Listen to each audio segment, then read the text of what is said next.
Bonjour ou bonsoir à tous, bienvenue sur ma première vidéo.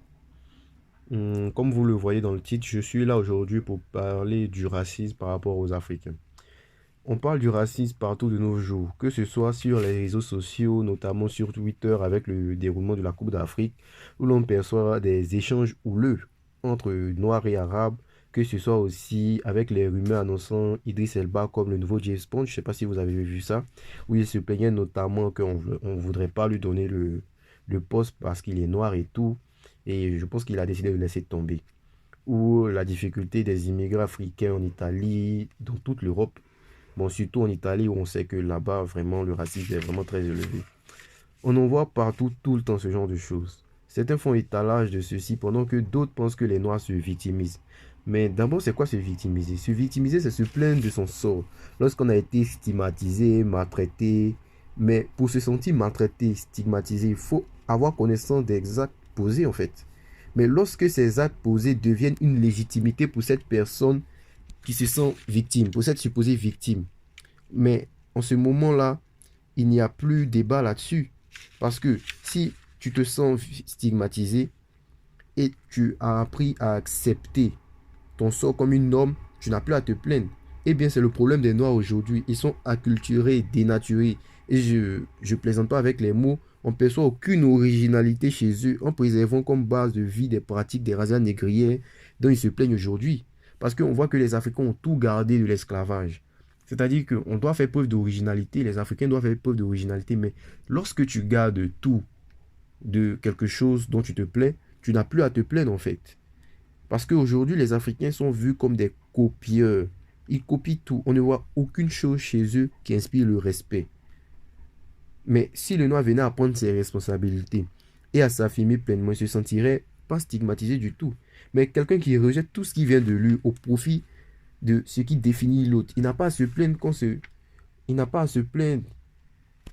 Parce que lorsqu'on on se définit par rapport à l'autre, c'est-à-dire qu'on renie toute originalité venant de soi-même. Et c'est le cas.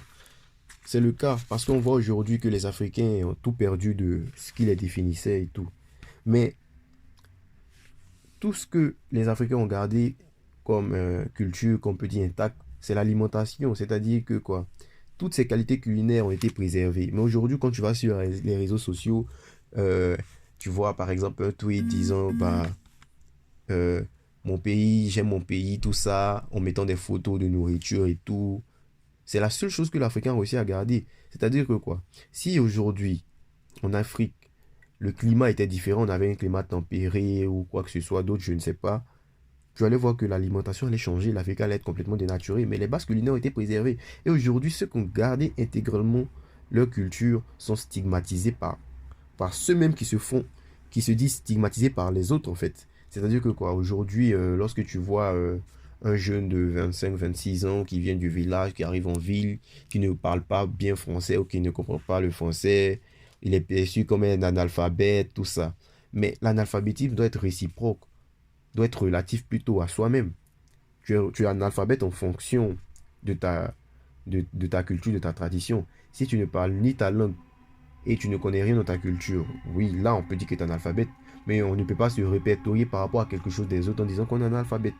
Donc c'est tout ça qui montre que l'Africain vraiment est en perdition. Et donc, si tu veux ressembler aux autres, tu n'as pas à te plaindre de ce qu'ils pensent de toi.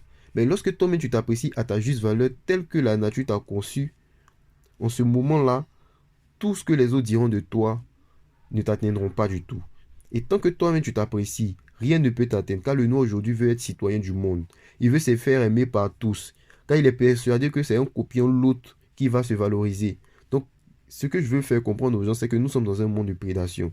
Et ce que je peux dire, c'est que lorsque toi-même tu ne te valorises pas, tu ne t'apprécies pas, alors n'attends pas de te faire aimer aussi par l'autre. Parce que l'autre aussi, il attend qu'il y ait des éléments de culture que toi-même tu valorises pour qu'ils puissent t'aimer aussi.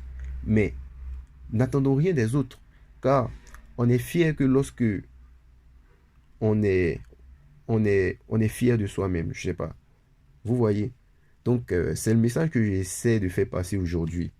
Parce que lorsque vous partez en Chine, au Japon, partout, vous voyez des gens, ils ont leur culture, ils valorisent tout ce qu'ils ont.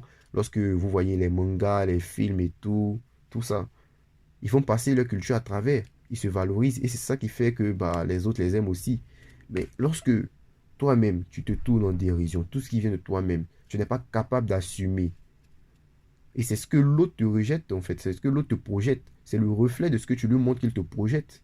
C'est ce que l'arabe, l'européen, je sais pas quoi, l'asiatique, lorsqu'il te voit, il n'arrive pas à te respecter. Mais si tu te prends en main, si toi l'Africain, tu te prends en main, tu acceptes tout ce qui vient de toi-même, tu acceptes ce que la nature a fait de toi-même, tu verras que tout ce que les autres diront autour de toi ne t'atteindront pas.